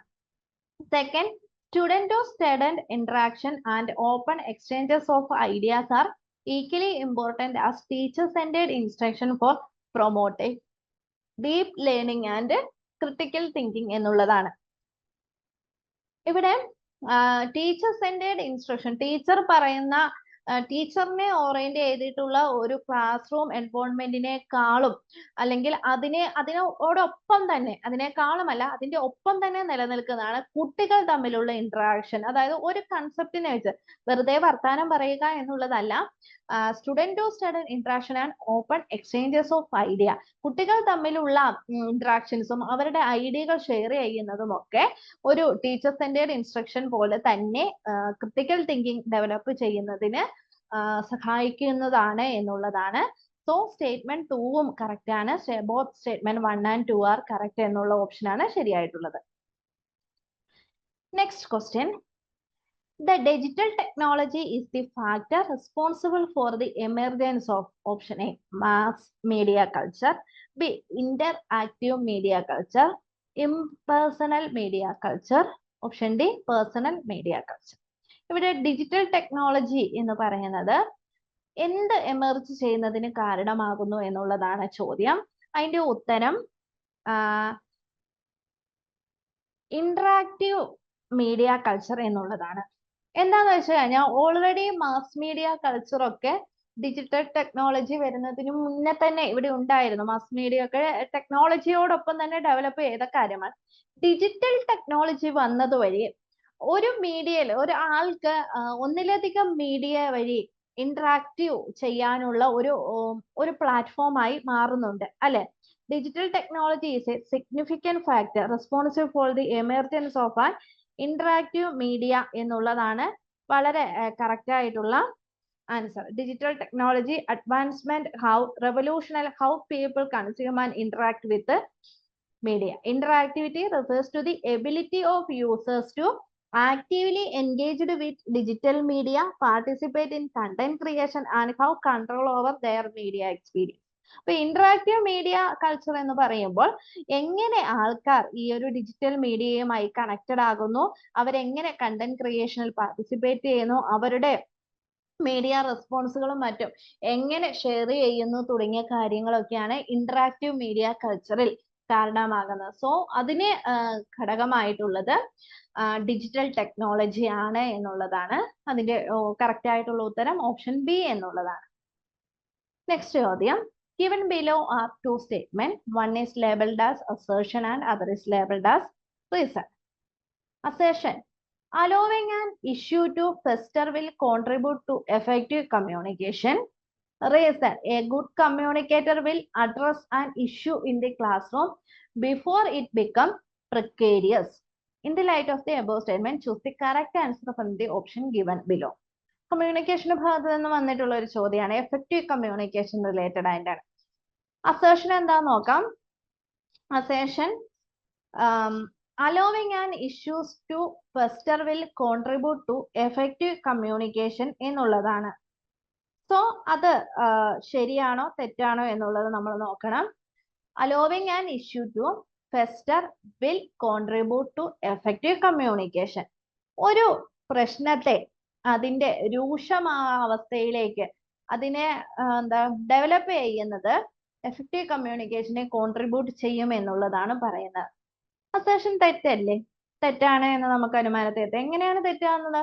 ഒരു പ്രശ്നം അത് അതിന്റെ ഏറ്റവും സോഫ്റ്റ് ആയിട്ടുള്ള കാര്യത്തിൽ അത് പറഞ്ഞ് കോംപ്രമൈസ് ആക്കി അല്ലെങ്കിൽ അതിന്റെ ഒരു സൊല്യൂഷൻ കണ്ടെത്തുക എന്നുള്ളതാണ് എഫക്റ്റീവ് കമ്മ്യൂണിക്കേഷൻ. രണ്ടുപേരും അങ്ങോട്ടും ഇങ്ങോട്ടും സംസാരിക്കാം. ഫെസ്റ്റർ ഒരു ഇഷ്യൂവിനെ നമ്മൾ ഫെസ്റ്റർ ആക്കുക എന്ന് പറയുമ്പോൾ നമ്മൾ പരമാവധി പ്രൊവോക്ക് ചെയ്യുക, കുറ്റപ്പെടുത്തുക, ഇങ്ങനെയൊക്കെയുള്ള കാര്യങ്ങളിലാണ് ഫെസ്റ്റർ ആവുക എന്ന് പറയാം. ഫ്രസ്ട്രേറ്റഡ് എന്നൊക്കെ പറയില്ലേ. അതുപോലെ അലോവിങ് ആൻ ഇഷ്യൂ ടു ഫെസ്റ്റർ എന്ന് പറയുന്നത് നമുക്ക് ഒരു പ്രശ്നം എഫക്റ്റീവ് കമ്മ്യൂണിക്കേഷനെ കോൺട്രിബ്യൂട്ട് ചെയ്യില്ല. അവിടെ ഒരു സൊല്യൂഷൻ അല്ലെങ്കിൽ അത് കമ്മ്യൂണിക്കേഷൻ എഫക്റ്റീവ് ആകുന്നില്ല. പാതിയിൽ വെച്ച് മുറിഞ്ഞു പോവാനോ അവസാനിക്കാനോ അതിന്റെ ഒരു റിയാക്ഷൻ മാറാനോ ഒക്കെയുള്ള സാധ്യതയുണ്ട്. സോ അസേർഷൻ തെറ്റാണ് എന്നുള്ളതാണ് ഈ ഒരു ചോദ്യവുമായി ബന്ധപ്പെട്ട് പറയാനുള്ളത്. നെക്സ്റ്റ് റീസൺ എന്ന് പറയുന്നത് a good communicator will address an issue in the classroom before it become precarious. A good communicator will address an issue in the classroom before it become precarious. അപ്പൊ class റൂമിൽ നടക്കുന്ന പല കമ്മ്യൂണിക്കേഷനും അപകടകരമായ അവസ്ഥയിലേക്ക് പോവാതെ അത് control ചെയ്യുമ്പോഴാണ് ഒരു ഗുഡ് കമ്മ്യൂണിക്കേറ്റർ ഉണ്ടാകുന്നത്. അപ്പൊ അങ്ങനെ ഒരു ഗുഡ് കമ്മ്യൂണിക്കേറ്റർ ഏതൊരു പ്രശ്നത്തെയും അതിന്റെ രൂക്ഷാവസ്ഥയിലേക്ക് പോവാതെ അതിനെ അഡ്രസ് ചെയ്യും, അല്ലെങ്കിൽ അതിനെപ്പറ്റി സംസാരിക്കും, അത് സോൾവ് ചെയ്യും എന്നുള്ളതാണ് പറയുന്നത്. സോ റീസൺ കറക്റ്റ് ആണ്. A is false but R is true എന്ന ഓപ്ഷൻ ഡി ആണ് കറക്റ്റ് ആയിട്ടുള്ള answer. Next question, what is the primary purpose of hashtag in social media? Option A, to mark keywords or topics for easy searchability, to indicate sarcasm or irony in a post, to identify the author of a post, to categorize posts based on their sentiments. നമുക്കറിയാം അല്ലെ, നമ്മളെല്ലാവരും social മീഡിയകളിൽ photo post ചെയ്യുമ്പോഴും മറ്റ് ഹാഷ്ടാഗുകൾ use ചെയ്യാറുണ്ട്. Hashtag എന്ന് പറയുന്നത് എന്താണ്? ഹാഷ്ടാഗ് വഴി നമ്മൾ ഒരു കൺസെപ്റ്റ് അല്ലെങ്കിൽ ഒരു പ്രോബ്ലം, ഒരു ഇഷ്യൂയിലേക്ക് സോഷ്യൽ മീഡിയ അറ്റൻഷൻ സീക്ക് ചെയ്യുന്നതാണ് ഹാഷ്ടാഗ് എന്നതുകൊണ്ട് ഉദ്ദേശിക്കുന്നത്. So the primary purpose of hashtags in social media is to mark keywords or topics for easy searchability. Hashtags are words or phrases preceded by a hash symbol. ഒരു hashtag use ചെയ്യുക എന്ന് പറയുമ്പോൾ എന്താണ്? അതൊരു type keyword ആണ്. ആ ഒരു specified വേർഡിന് കീഴിൽ വരുന്ന കാര്യങ്ങളും മറ്റും കണ്ടെത്തുക എന്നുള്ളതാണ്. അതൊരിക്കലും ഒരു സർക്കാസമോ ഐറണി അല്ല. അതേപോലെ തന്നെ ഓതറിനെ കണ്ടെത്താൻ വേണ്ടി നടക്കുന്ന, ഇപ്പൊ ചിലപ്പോൾ നമുക്ക് ഹാഷ്ടാഗിൽ നമ്മൾ ഓതറിന്റെ പേരൊക്കെ കൊടുക്കാറുണ്ട്. അത് ആ ഒരു സ്പെസിഫിക് പർപ്പസ് കാറ്റഗറിയിൽ മാത്രമാണ്. സെന്റിമെന്റ്സിൽ ഇടുന്നതൊന്നുമല്ല. നമ്മൾ അതിന്റെ ഹാഷ്ടാഗ് എന്ന് പറയുമ്പോൾ പല തരത്തിൽ നമ്മൾ എന്താണോ പോസ്റ്റ് ചെയ്യുന്നത് ആ ഒരു സോഷ്യൽ മീഡിയയിലെ ആ ഒരു പ്രശ്നത്തെ അല്ലെങ്കിൽ ആ ഒരു ഇഷ്യൂനെ അഡ്രസ് ചെയ്യുക എന്നുള്ള അർത്ഥത്തിൽ ഉപയോഗിക്കുന്ന കീവേഡ്സ് അല്ലെങ്കിൽ ടോപ്പിക്സ് ആണ്. അത് ഈസി സെർച്ചബിലിറ്റി ആണ് എന്നുള്ളതാണ് മെയിൻ ആയിട്ടുള്ള കാര്യം. സോ ഓപ്ഷൻ എ ആണ് കറക്റ്റ് ആയിട്ടുള്ള answer. So next question is, which of the following best represent the scenario of synchronous communication? So ഇവിടെ synchronous communication എന്താണ് എന്നറിയണം. Then option A, sending an email to a coworker and receiving a reply for the next day, posting a message on a company bulletin board, a live chat session between customer service and a client, recording a video call to be reviewed by team members at a later time. So നമുക്കിവിടെ first അറിയേണ്ടത് എന്താ? Synchronous communication എന്താണ് എന്നുള്ളതാണ്. So അതിന്റെ definition, കമ്മ്യൂണിക്കേഷന്റെ ഭാഗത്ത് നമ്മൾ types of communication പഠിക്കുമ്പോൾ synchronous communication പഠിക്കുന്നതാണ്. So synchronous communication occurs in real time, allowing for immediate response and interaction between parties. So ഇവിടെ അതിന്റെ 3 ക്യാരക്ടറിസ്റ്റിക്സ് ഡെഫിനിഷനിൽ തന്നെ പറയുന്നുണ്ട്. എന്താണ്? occurs in real time, real ടൈമിൽ സംഭവിക്കുന്ന, then allowing for immediate response, on the സ്പോട്ടിൽ തന്നെ അതിന്റെ റെസ്പോൺസ് അറിയാൻ സാധിക്കുന്ന, ഇന്ററാക്ഷൻ ബിറ്റ്വീൻ പാർട്ടീസ്, രണ്ട് ആൾക്കാർ തമ്മിലുള്ള ഇന്ററാക്ഷൻ ആണ് സിൻക്രോണസ് കമ്മ്യൂണിക്കേഷൻ എന്ന് പറയുന്നത്. സോ അതിന്റെ ക്യാരക്ടറിസ്റ്റിക്സ് ഒക്കെ വെച്ച് നോക്കുക. Sending an email to a coworker and receiving the reply for next day. നമ്മളൊരു ഇമെയിൽ അയക്കുന്നു നമ്മളുടെ കൂടെ വർക്ക് ചെയ്യുന്ന ഒരാൾക്ക്. സോ അതിന്റെ റിപ്ലൈ നെക്സ്റ്റ് മോർണിംഗ് ആണ് കിട്ടുന്നത്. അത് റിയൽ ടൈമിൽ സംഭവിക്കുന്നതാണോ? അലോവിങ് ഫോർ ഇമ്മീഡിയറ്റ് റെസ്പോൺസ് ആണോ? അല്ല. സോ എ ഓപ്ഷൻ തെറ്റാണ്. Posting A message on a company's bulletin board. ഒരു മെസ്സേജ് കമ്പനി ബുള്ളറ്റ് ബോർഡിൽ നമ്മൾ പോസ്റ്റ് ചെയ്യുന്നു. ആ മെസ്സേജിന് ഓൺ ദി സ്പോട്ടിൽ തന്നെ റിപ്ലൈ കിട്ടണമെന്നൊന്നുമില്ല അല്ലെ. അപ്പൊ അത് റിയൽ ടൈം അല്ല, റെസ്പോൺസ് വൈകിയല്ല കിട്ടുന്നത്. അതേപോലെ തന്നെ ഇന്ററാക്ഷൻ ബിറ്റ്വീൻ പാർട്ടീസ് അവിടെ സംഭവിക്കുന്നില്ല. Then a live chat session between customer service and a client എന്നുള്ളത് സിൻക്രോണസ് കമ്മ്യൂണിക്കേഷൻ ആണോ? ആണ് അല്ലെ. അവിടെ ഒരു ലൈവ് ചാറ്റ് സംഭവിക്കുമ്പോൾ റിയൽ ടൈം ആണ്. അതേപോലെ തന്നെ സംസാരിക്കുമ്പോൾ തന്നെ കസ്റ്റമർക്ക് അത് താല്പര്യമുണ്ടോ, അല്ലെങ്കിൽ കസ്റ്റമർ സർവീസിൽ എന്താണ് നിങ്ങളുടെ പ്രശ്നം, അത് ഞാൻ പരിഹരിച്ചു തരാം, ഓക്കെ ഇങ്ങനെ ചെയ്താൽ അത് മാറും, അല്ലെങ്കിൽ അതിന് എന്തെങ്കിലും ഒരു സൊല്യൂഷൻ അവിടെ ഓൺ ദി സ്പോട്ടിൽ തന്നെ പറയാം. ക്ലയന്റ് പ്രശ്നങ്ങൾ വരും, അതിന് സൊല്യൂഷൻ കസ്റ്റമർ സർവീസുകാർ പറയുന്നു. ഓക്കെ, അവിടെ ഒരു ഇന്ററാക്ഷൻ നടക്കുന്നുണ്ട്, അതേപോലെ തന്നെ ഇമ്മീഡിയറ്റ് റെസ്പോൺസും കിട്ടുന്നുണ്ട്. സോ ഓപ്ഷൻ സി ആണ് കറക്റ്റ് ആയിട്ടുള്ള ആൻസർ. സിൻക്രോണസ് കമ്മ്യൂണിക്കേഷന്റെ എക്സാമ്പിൾ ആണ് A live chat session between customer service and A client എന്ന്.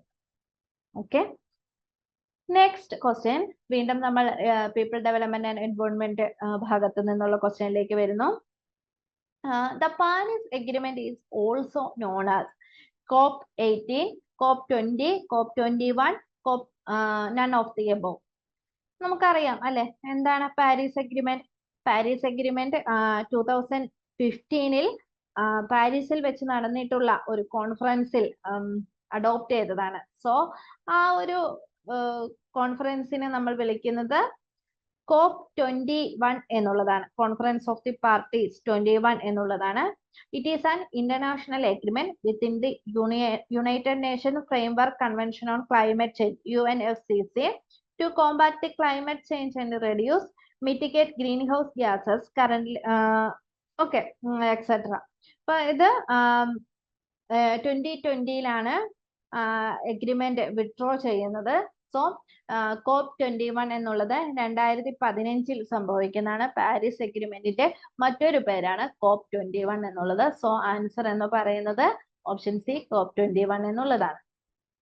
Next, which of the following sustainable development goals ensures availability and sustainable management of water and sanitation for all? People development and environment യൂണിറ്റിൽ വളരെ important ആണ് millennium development ഗോളും sustainable development ഗോളും. ഇതിൽ sustainable development goals ഏതൊക്കെയാണ്? അതിൽ ഏതൊക്കെയാണ്? 17 sustainable development goals നമുക്ക് പഠിക്കാനുണ്ട്. 8 മില്ലേനിയം ഡെവലപ്മെന്റ് ഗോൾസ് ആണ്. മില്ലേനിയം ഡെവലപ്മെന്റ് ഗോൾസ് 2000 ആരംഭിച്ച് 2015 വരെയായിരുന്നു വാലിഡിറ്റി. സസ്റ്റൈനബിൾ ഡെവലപ്മെന്റ് 2015 മുതൽ 2030 വരെയാണ്. 17 ഗോൾസ് ഉണ്ട്. അത് ഓർത്തു വെക്കുക. ഈ ഭാഗത്ത് നിന്ന് സ്ഥിരമായി നെറ്റ് പരീക്ഷയ്ക്ക് ചോദ്യം ചോദിക്കുന്നതാണ്. Which of the following sustainable development goals ensures availability and sustainable management of water and sanitation for all? വാട്ടറിന്റെ അവൈലബിലിറ്റി, സസ്റ്റൈനബിൾ മാനേജ്മെന്റ് ഓഫ് വാട്ടറിനെ പറ്റി ഉള്ള സസ്റ്റൈനബിൾ ഡെവലപ്മെന്റ് ഗോൾ ഏതാണ് എന്നുള്ളതാണ്. SDG 4765 എന്നുള്ളതാണ്. അതറിയണമെങ്കിൽ നമുക്ക് 17 ഗോൾസും SDG ഗോൾസ് 17 എണ്ണവും അറിയണം. Goal 1 no poverty, goal 2 zero hunger, goal 3 good health and wellbeing, goal 4 quality education, goal 5 gender equality, goal 6 clean water and sanitation. So ഇവിടെ തന്നിരിക്കുന്ന SDG 6 എന്നുള്ളതാണ് ക്ലീൻ വാട്ടർ ആൻഡ് സാനിറ്റേഷൻ എന്നതിനെ പറ്റി പറയുന്ന സസ്റ്റൈനബിൾ ഡെവലപ്മെന്റ് ഗോൾസ് എന്ന് നമുക്ക് ഉത്തരം കിട്ടും. സോ ഓപ്ഷൻ സി ആണ് ശരിയായിട്ടുള്ള ഉത്തരം. ഈ 17 ഗോൾസും നിങ്ങൾ കാണാതെ പഠിക്കാൻ വേണ്ടിയിട്ട് ശ്രമിക്കുക. Next question. Given below are two statements. One is labeled as assertion and the other as reason. Assertion: bioaccumulation is a process of progressive accumulation of heavy metals and pesticides in an organism. Option B. Reason: large fishes of the pond are found to have higher concentration of pesticides than planktons of the same pond. അസേർഷനും റീസണും ശരിയാണോ എന്നുള്ളതാണ് നമുക്ക് നോക്കേണ്ടത്. So what is bioaccumulation? Bioaccumulation എന്താണ് എന്നുള്ളത് നമ്മൾ അറിയണം. എന്നാൽ മാത്രമേ നമുക്ക് ഈ ഒരു ആൻസറിലേക്ക് എത്താൻ സാധിക്കുകയുള്ളൂ. Okay, so bioaccumulation is the process of accumulation of chemicals in an organism like pesticides, heavy metals and toxic substance that leads to threat of health, life and environment. So bioaccumulation എന്ന് പറയുന്നത് എന്താണ്? അത് ഒരു ഓർഗാനിസത്തിന്റെ ഉള്ളിൽ അടിഞ്ഞുകൂടുന്ന metals, pesticide എന്നുള്ള നിലയ്ക്കൊക്കെ ഉള്ള heavy metals, toxic സബ്സ്റ്റൻസിന്റെ ഒരു ഇതാണ്. ആ ഒരു പ്രോസസ്സിനെയാണ് നമ്മൾ പല കാരണങ്ങൾ കൊണ്ട് നമ്മളുടെ എല്ലാ ഓർഗാനിസത്തിന്റെ ജീവനെ ബാധിക്കുന്ന തരത്തിൽ പലതരത്തിലുള്ള അക്കമുലേഷൻ പ്രോസസ്. അത് മെയിൻ ആയിട്ട് heavy metals, toxic substance, pesticides ഒക്കെ ഉണ്ട്. ഇപ്പൊ നിങ്ങൾ മീനാമാത എന്ന് പറയുന്ന ഡിസീസിനെ പറ്റിയൊക്കെ പഠിക്കുന്നതാണ്. അപ്പം അത്തരത്തിലൊക്കെ നമ്മൾക്ക് ശരീരത്തിൽ ആവശ്യത്തിൽ കൂടുതലായിട്ടുള്ള പെസ്റ്റിസൈഡ്സ്, മറ്റേ ഹെവി മെറ്റൽസ്, ടോക്സിക് സബ്സ്റ്റൻസ് ഒക്കെ അടിഞ്ഞുകൂടുന്ന പ്രക്രിയയാണ് ബയോ അക്കമുലേഷൻ എന്ന് പറയുന്നത്. സോ അസേഷൻ എന്നുള്ളത് ബയോ അക്കമുലേഷന്റെ ഡെഫിനേഷൻ ആണ്. അസേഷൻ കറക്റ്റ് ആണ്. ദെൻ ഇനി റീസൺ നോക്കാം. Large fishes of the ponds are found to have higher concentration of pesticides than planktons of the same pond. അപ്പോൾ പ്ലാങ്ടൺ എന്ന് പറയുമ്പം ഒരു പോൺസിൽ ഉള്ള ഒരു കുളത്തിലുള്ള പ്ലാങ്ടൺസ് ഈ ചെടികൾ, ചെറിയ ചെടികൾ എന്ന് പറയുന്നത് പ്രൈമറി പ്രൊഡ്യൂസർ ആണ്. ലാർജ് ഫിഷസ് എന്ന് പറയുന്നത് ടെറിഷറി കൺസ്യൂമർ ആണ്. അപ്പം ഈ ഓക്സിജന്റെയും മറ്റ് കാർബൺ ഡൈ ഓക്സൈഡിന്റെയും ഒക്കെ പ്രൈമറി പ്രൊഡ്യൂസർ ആയിട്ടാണ് ഈ പ്ലാങ്ടൺസിനെ പറയുന്നത്. ലാർജ് ഫിഷസ് എന്ന് പറയുന്നത് ടെറിഷറി കൺസ്യൂമേഴ്സ് ആണ്. അവർ ഈ പ്രൊഡ്യൂസേഴ്സിനെ, അതായത് ഈ പ്ലാങ്ടൺസിനെ മറ്റും ഈറ്റ് ചെയ്യുന്ന, അതായത് അവരെ തിന്നുന്നത്. ഇപ്പം ഈ വലിയ മീനുകളുടെ ഭക്ഷണം എന്ന് പറയുന്ന ഇത്തരത്തിലുള്ള ചെറു സസ്യങ്ങളൊക്കെയാണ്. അതേപോലെ തന്നെ ചെറിയ മീനുകളൊക്കെ ഉണ്ട്. അപ്പം വലിയ ഫിഷുകളുള്ള ഒരു കുളത്തിൽ ഈ ചെറിയ മീനുകള്, അതേപോലെ തന്നെ ചെടികളെയൊക്കെ ഈ വലിയ മീനുകൾ തിന്നും. അതനുസരിച്ച് എന്ത് ചെയ്യും? ബയോമാഗ്നിഫിക്കേഷൻ അവിടെ സംഭവിക്കും. ബയോമാഗ്നിഫിക്കേഷൻ എന്ന് അവിടെ result in biomagnification or increase in the concentration of pesticide thus due to the intake of large fishes of the pond. So അവിടെ എന്താ സംഭവിക്കുന്നത്? Increase in the concentration of pesticide, അതിനെ ഡൈല്യൂട്ട് ചെയ്യുന്ന തരത്തിലുള്ള പ്ലാങ്ടൺസ് അവിടെ ഇല്ല. സോ പെസ്റ്റിസൈഡും മറ്റും വരുന്ന സമയത്ത് ഈ പ്ലാങ്ടൺസ് അവിടെ കൂടുതലായിട്ട് അതിനെ ശുദ്ധീകരിക്കുന്നില്ല. മറിച്ച് എന്താ, പ്ലാങ്ടൺസിനെ ലാർജ് ഫിഷസ് ഈറ്റ് ചെയ്യുന്നത് കൊണ്ട് അവിടെ പെസ്റ്റിസൈഡ് ഒക്കെ വന്നു കഴിഞ്ഞാൽ ആ വെള്ളത്തിനെ മലിനമാക്കാനുള്ള സാധ്യത ഉണ്ട് എന്നുള്ളതാണ് പറയുന്നത്. സോ ഓപ്ഷൻ എയും കറക്റ്റ് ആണ്. Both A and R are true. R is the correct explanation of A എന്നുള്ളതാണ് ശരിയായിട്ടുള്ള ഉത്തരം. നെക്സ്റ്റ് ഒരു സ്റ്റേറ്റ്മെന്റ് ടൈപ്പ് ക്വസ്റ്റ്യൻ ആണ്. Statement 1. Acid rain occurs within and downwind of areas of major industrial emissions of sulfur dioxide and oxides of nitrogen. Acid rain എന്താണെന്ന് അറിയണം അല്ലെ? Acid rain എന്താ? Acid rain is a form of precipitation that is unusually acidic, meaning it has elevated level of hydrogen ions. So അന്തരീക്ഷത്തിലുള്ള ഇപ്പൊ സാധാരണ മഴ പെയ്യുന്നതിലെ hydrogen ions കൂടുന്നു. അത് കൂടുന്നതിന് കാരണമാകുന്നത് എന്താ? Emission of sulphur dioxide and oxides of nitrogen, SO2 അല്ലെങ്കിൽ SO4, NO2, N2O തുടങ്ങിയവയുടെ അളവ് അന്തരീക്ഷത്തിൽ കൂടുമ്പോഴാണ് അത് വാട്ടർ വേപ്പറുമായി മിക്സ് ചെയ്ത് ഒരു അസിഡിക് ക്യാരക്ടറിലേക്ക് വരുന്നത്. സോ ഓപ്ഷൻ എ എന്ന് പറയുന്നത് കറക്റ്റ് ആയിട്ടുള്ള ആൻസർ ആണ്. Acid rain occurs within and downwind of areas of major industrial emission of sulfur dioxide and oxides of nitrogen.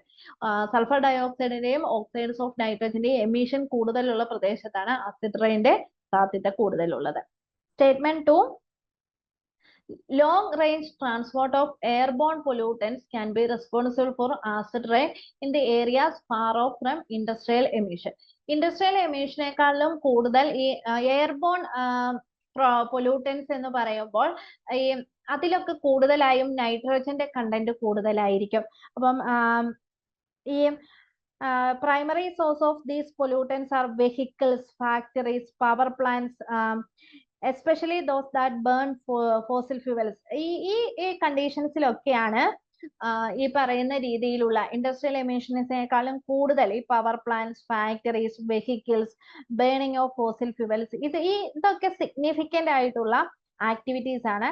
ഈ കണ്ടീഷൻസിലൊക്കെ high level of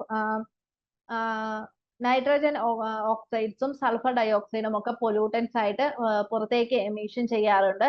so statement 2ഉം കറക്റ്റ് ആണ്. അപ്പൊ ഇൻഡസ്ട്രിയൽ എമിഷൻസ് കേവലം പുക വിടുന്നത് മാത്രമല്ല, മറിച്ച് ഈ പറയുന്ന burning of fossil fuels, factories, pollutants from vehicles, factories, power plants, ഇതൊക്കെ മെയിൻ റീസൺ ആയിട്ട് വരാറുണ്ട്. So option A, statement 1 and statement 2 are correct and both are correct explanation of 1.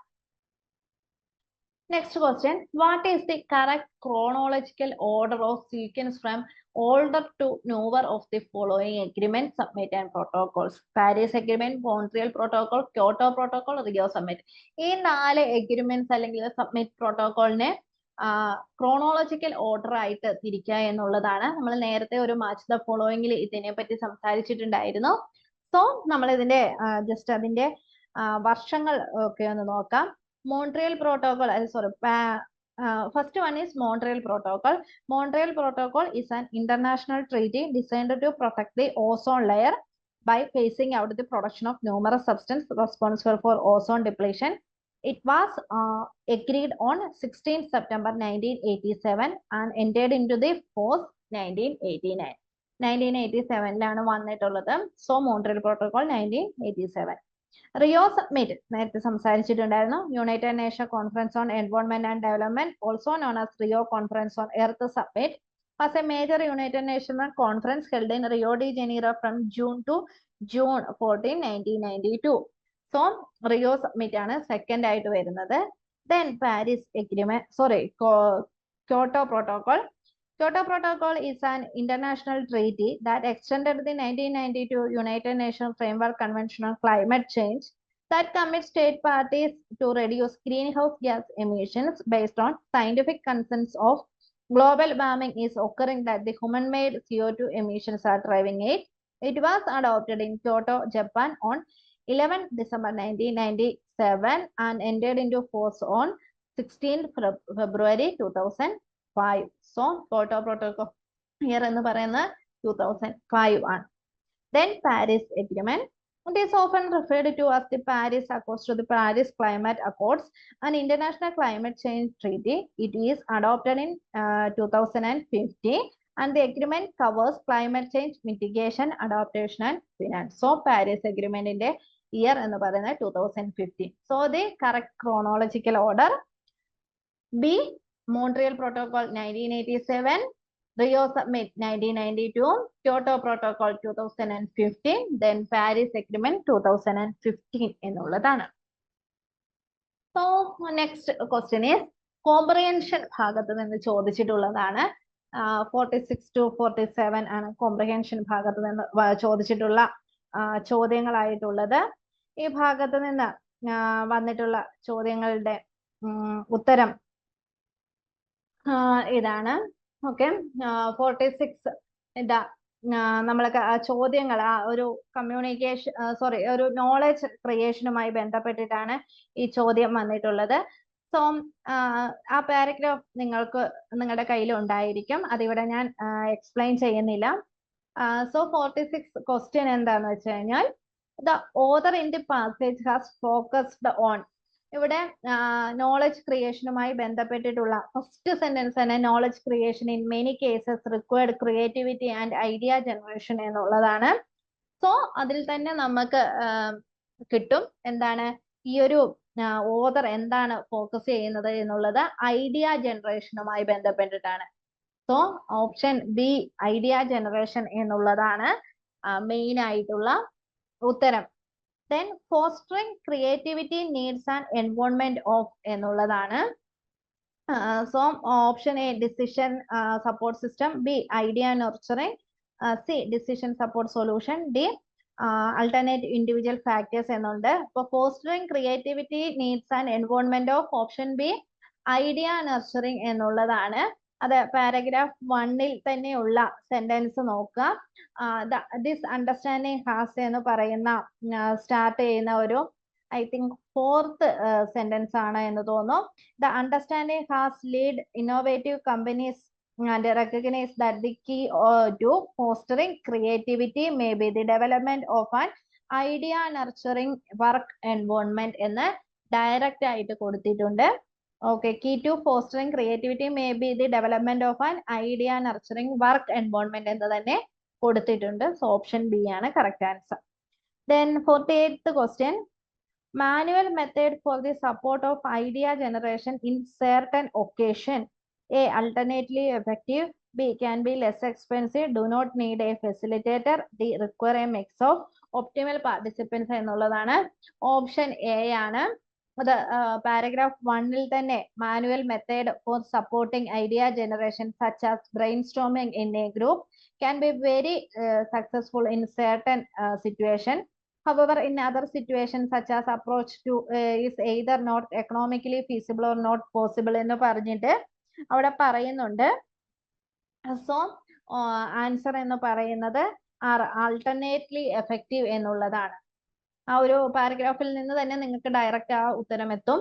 Then 49th question, mental blocks, bouts and procrastination and cyclic thinking pattern can be won when A. Innovative companies employ electronic thinking method.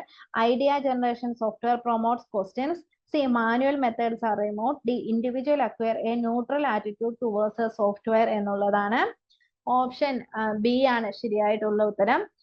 രണ്ടാമത്തെ പാരഗ്രാഫായിട്ട് അല്ലെങ്കിൽ രണ്ടാമത്തെ പാരഗ്രാഫിന്റെ അവിടെ നിങ്ങൾക്ക് കാണാൻ സാധിക്കും idea generation software പറ്റി is designed to help stimulate a single user or a group to produce new ideas, option and choice എന്നുള്ള ആ ഒരു സെന്റൻസിൽ തന്നെ നിങ്ങൾക്ക് ആ ഒരു ഭാഗത്ത് നിങ്ങൾക്ക് വായിക്കാൻ സാധിക്കും.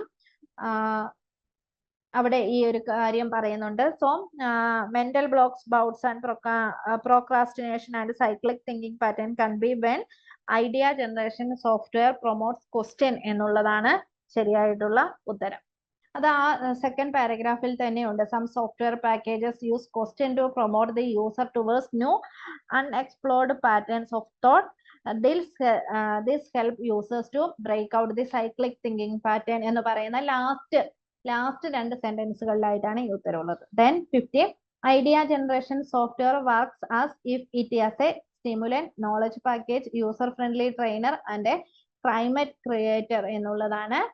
അതിൽ ഓപ്ഷൻ എ ആണ്, സ്റ്റിമുലന്റ് എന്നുള്ളതാണ് ശരിയായിട്ടുള്ള ഉത്തരം. അത് ഫസ്റ്റ് പാരഗ്രാഫിൽ തന്നെ പറയുന്നുണ്ട്. Idea generation software is designed to help, second പാരഗ്രാഫിൽ ഫസ്റ്റ് സെന്റൻസ് ആയിട്ട് പറയുന്നുണ്ട് idea generation software is designed to help stimulate a single user or a group of new ideas എന്നുള്ളത്. ഓക്കെ, അപ്പോൾ ഇവിടെ comprehension, people development and environment, communication, higher education system, ഈ ഒരു 4 യൂണിറ്റുകളിൽ നിന്നുള്ള നിങ്ങളോട് ചോദിച്ച ചോദ്യങ്ങളുടെ ഉത്തരമാണ് ഡിസ്കസ് ചെയ്തിട്ടുള്ളത്. ഈ ഭാഗങ്ങളൊക്കെ നിങ്ങൾക്ക് ഈസി ആയിരിക്കും എന്ന് കരുതുന്നുണ്ട്. ഈ ഉത്തരം ഡിസ്കസ് ചെയ്യുന്നതനുസരിച്ച് നിങ്ങളുടെ മാർക്ക് കാൽക്കുലേറ്റ് ചെയ്തിട്ട് ഞങ്ങളെ അറിയിക്കാൻ മറക്കരുത്. നല്ല മാർക്ക് തന്നെ നേടി നിങ്ങൾ പരീക്ഷയ്ക്ക് വേണ്ടി, ഇപ്പം നിങ്ങൾക്ക് ഇവിടെ മാർക്ക് കുറഞ്ഞിട്ടുണ്ടെങ്കിൽ എന്തുകൊണ്ട് നിങ്ങൾക്ക് മാർക്ക് കുറഞ്ഞു എന്നുള്ള ഒരു പേഴ്സണൽ അസസ്മെന്റ് കൂടി നടത്താൻ വേണ്ടിയിട്ട് ശ്രമിക്കുക. അതനുസരിച്ച് നിങ്ങൾക്ക് ഭാവിയിൽ, അതായത് പരീക്ഷ എഴുതുന്ന സമയത്തും മറ്റും നമ്മളെ തന്നെ റിവ്യൂ ചെയ്താൽ മാത്രമേ നമുക്ക് കൂടുതൽ പ്രൊഡക്റ്റീവ് ആകാൻ പറ്റുകയുള്ളൂ. അത്തരത്തിൽ നിങ്ങൾ ജൂൺ 18 എക്സാമിന് വേണ്ടി നല്ലതുപോലെ തയ്യാറാകുക, നന്നായി പരീക്ഷ എഴുതുക. എല്ലാവർക്കും ഓൾ ദ ബെസ്റ്റ്. ഇതിന്റെ ബാക്കി ക്വസ്റ്റ്യൻ ആൻസർ ഡിസ്കഷൻ ഉടനെ തന്നെ നടത്തുന്നതായിരിക്കും. എല്ലാവർക്കും വളരെ നന്ദി and wish very all the best. നന്നായി എക്സാം എഴുതാം, നന്നായി ഇനിയുള്ള ദിവസങ്ങൾ പ്രാക്ടീസ് ചെയ്യാനും ശ്രമിക്കുക. Thank you.